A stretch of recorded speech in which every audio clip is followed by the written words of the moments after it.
இல்ல உங்களோட நீங்க ரீகனெக்ட் பண்றதுக்கான ரொம்ப பவர்ஃபுல்லான பட் சிம்பிளான ஒரு டிப் தான் சொல்ல போறேன். ஒரு நோட் அண்ட் பென் எடுத்துட்டு 3 ஹானஸ்ட் ஆன்சர்ஸ் எழுத போறீங்க. What you love to do உங்களுக்கு என்ன பண்றது ரொம்ப பிடிக்கும்? வாட் யூ மிஸ் டூயிங் எது பண்றத நீங்க ரொம்ப மிஸ் பண்றீங்க?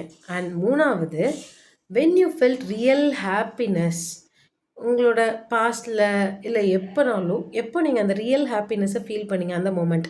இது 3 விஷயத்தையும் நீங்க எழுத போறீங்க. இது மாதிரி செல்ஃப் ரியலைசேஷனுக்கான பல கொஸ்டின்ஸ நான் லிஸ்ட் டவுன் பண்ணி வச்சிருக்கேன். அது உங்களுக்கு வேணும் அப்படின்னா, ஜர்னல் அப்படின்னு இந்த ரீல்ல கமெண்ட் பண்ணுங்க. I will share that to you in DM. இது எதுக்காக இந்த செல்ஃப் ரியலைசேஷன் அப்படின்னா, it will give you clarity. Clarity இருந்தா தான் நம்ம கோல் என்னன்றத ஃபிக்ஸ் பண்ணிட்டு, அத நோக்கி நம்மளால மூவ் ஆன் பண்ண முடியும். So start connecting with you. Let's reconnect and let's rebuild as together. Thank you.